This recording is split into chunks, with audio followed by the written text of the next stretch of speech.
Hey guys, this is Danny and this is Art Director Giraffe. So I heard that you want to learn how to get work done, but it feels almost impossible to even start. Stick around and I'll give you 3 ideas that are sure to help you start doing something today. Okay, so for a very long period of my life, I always felt that it was very difficult to even start doing work. I have been paralyzed by distractions, and I'm gonna go into those in just a little bit, but I've been paralyzed to a point where doing meaningful work, working on my own projects that I actually enjoyed, was becoming as tiring or as cumbersome as some of the most difficult tasks in my life, also known as folding laundry.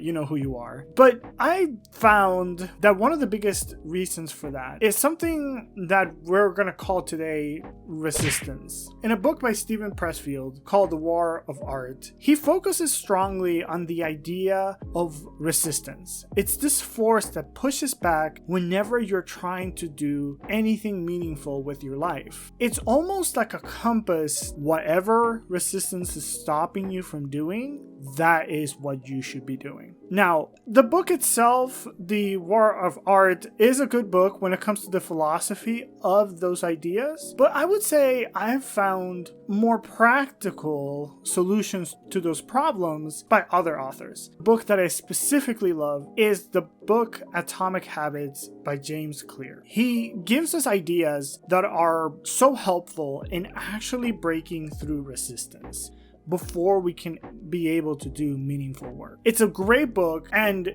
if you're willing to put work into it, you can actually achieve the work. Now, Atomic Habits is not a miracle pill. It's going to take a whole lot of work, and it is going to be a helpful book, and it gives you those tools to actually make progress in what you want to do. Now, today I'm going to be taking 3 ideas from that book, and I'm going to just give them to you in a context that helps with art. An idea that I've heard many times has been get better 1% every day. Artists like Jake Parker have used this phrase before. Regardless of what you're doing, the perfection of the project does not matter. What you're trying to do is you're trying to get better at least 1% every time you're involved in the work. I think that takes a load of pressure off of our shoulders, because many times we feel if we're making too little progress, that's not enough. Like, we have to make giant leaps. Like, we have to be finishing beautiful Mona Lisas all the time. Every time you put yourself down because you're making too little progress is a way of resistance winning the fight of you actually getting things done. Point number 2 is, rather than making it just for the goal, you need to change your lifestyle. You need to change who you are in a mindset point of view. So you're no longer a normal person trying to do art. Now you're an artist who makes art every day. For me, I'm an artist who makes YouTube videos. It's a mindset change, and I thought that idea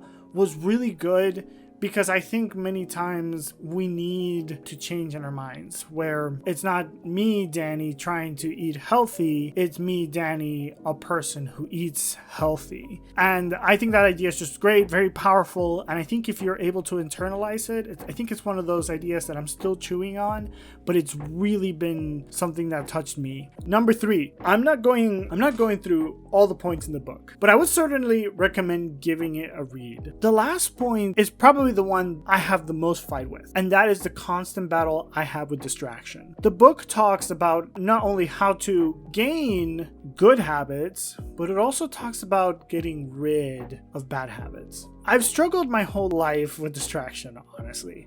I guess in some ways being almost constantly distracted, and with social media becoming such a large part of our lives, I found myself spending so much time on social media that I barely have the attention span necessary for me to be able to do meaningful work. Facebook, Instagram, even YouTube has trained me and has given me shots of dopamine one after the other, and satisfying even the desire to do any meaningful work.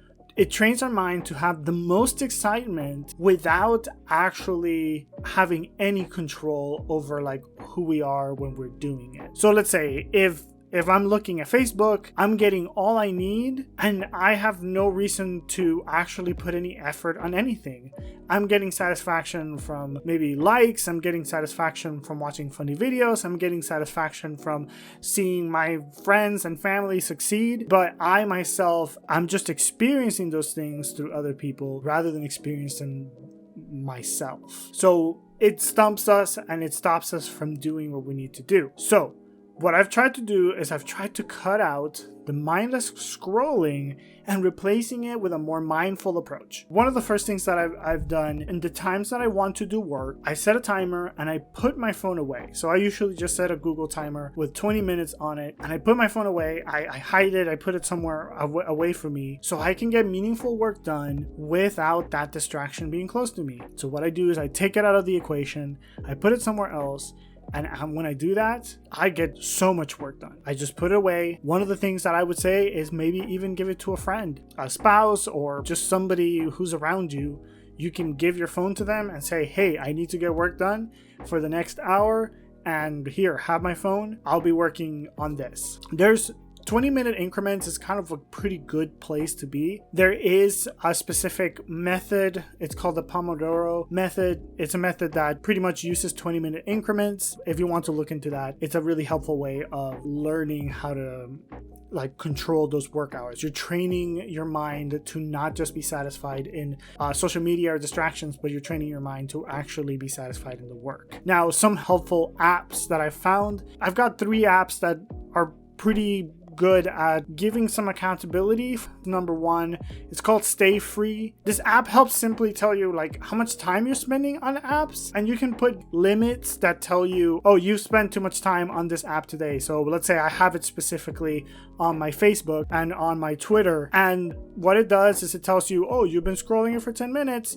And it gives you like a little vibration or something telling you that you passed the time. And every time you open it, it kind of reminds you, you've already gone after the time. I definitely working towards hopefully even just taking it out of my life. Another app is called Off Time. It's an app that does just that. It turns notifications, distractions, and it sets a time, say 30 minutes, and it just shows you off time. For those 30 minutes, if you want to turn off time off, let's say there's an emergency, you can do that, but it asks you, why did you turn off time? And you gotta kind of explain yourself. So it kind of feels a little bit, you're creating a resistance to engaging in social media. The last one is Space. It's very similar to Off Time. It tells you how many times you've unlocked your phone. It tells you how much time you spent on your phone. And I think that's pretty good for just controlling how much time we spend on our phone. These apps, these ideas, these strategies have helped me so much when it comes to my social media usage. I've actually been able to cut down on social media usage quite a bit. And even though I'm not a perfect example, I have been able to move forward. Getting stuff done is a topic that just fascinates me. It's important that we get work done. And like I said it before, we get that experience that we need